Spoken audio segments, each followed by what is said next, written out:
নমস্কার বন্ধুরা, আমি স্বপ্না। আমার হাবজি গাবজি হেসেলে আপনাদের স্বাগত। আজকে আমি কোনো বাটা মশলা ছাড়াই আমি চিকেন কষা করব। আপনারা আমার সাথে থাকুন। কড়া গরম হয়ে গেছে, আমি সর্ষের তেল দিয়ে দিলাম 50 গ্রাম। সামান্য একটু জয়িত্রী আর দুটো ছোটো এলাচ থেতো করে দিয়েছি, আর শামরিচ 10-12টা আমি দিয়ে দিলাম তেলে। সুন্দর গন্ধ ছেড়েছে, আমি পেঁয়াজ দিয়ে দিলাম। আমার 400 গ্রাম বোনলেস মাংস আছে, তার জন্য আমি 150 পেঁয়াজ একদম কুচু কুচু করে কেটে আমি দিয়ে দিয়েছি। আমি 8-10টা রসুন একদম ঝিরিঝিরি করে কেটে আমি দিয়ে দিলাম।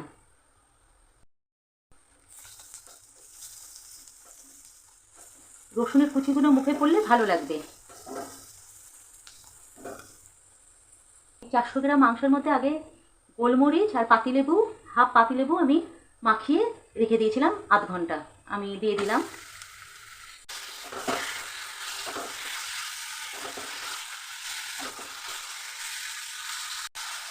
আমার মাংস দিয়ে সুন্দর গন্ধ বেরিয়ে গেছে, এটা বেশি ভাজবো না।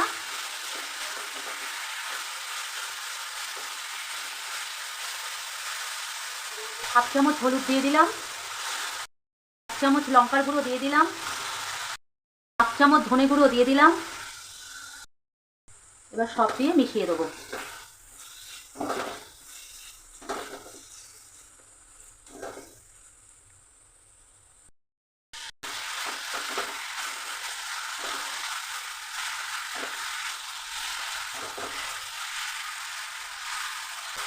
আঁচ একদম কমাবেন না, একটু মিডিয়াম আঁচে রাখবেন, রেখে ভালো করে মশলাটা দিয়ে কষিয়ে নেবেন। কেন একদম যদি আপনি কম আঁচ করে দেন আপনারা, তাহলে মশলা দিয়ে জল বেরিয়ে যাবে, মাংস ভালোভাবে কষানো যাবে না। মিডিয়াম আঁচে মাংস কষাতে হবে।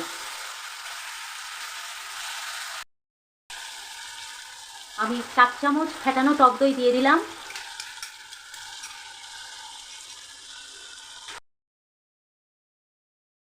টক দইটা দিয়ে ভালো করে মিশিয়ে দিলাম।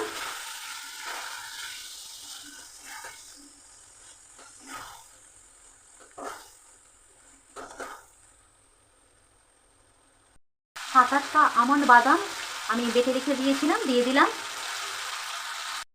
স্বাদ মতো নুন দিয়ে দিলাম।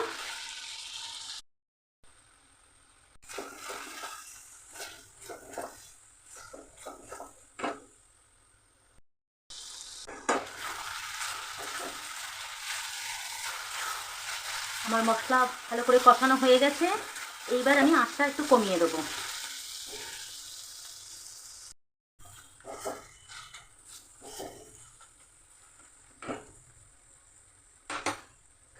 এবার আমি একটু ঢেকে দেবো, আঁচটা কমানো থাক।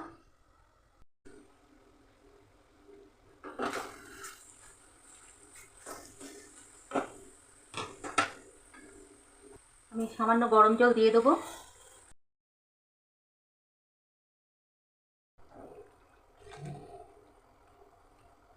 এবার আমি ঢেকে দেবো।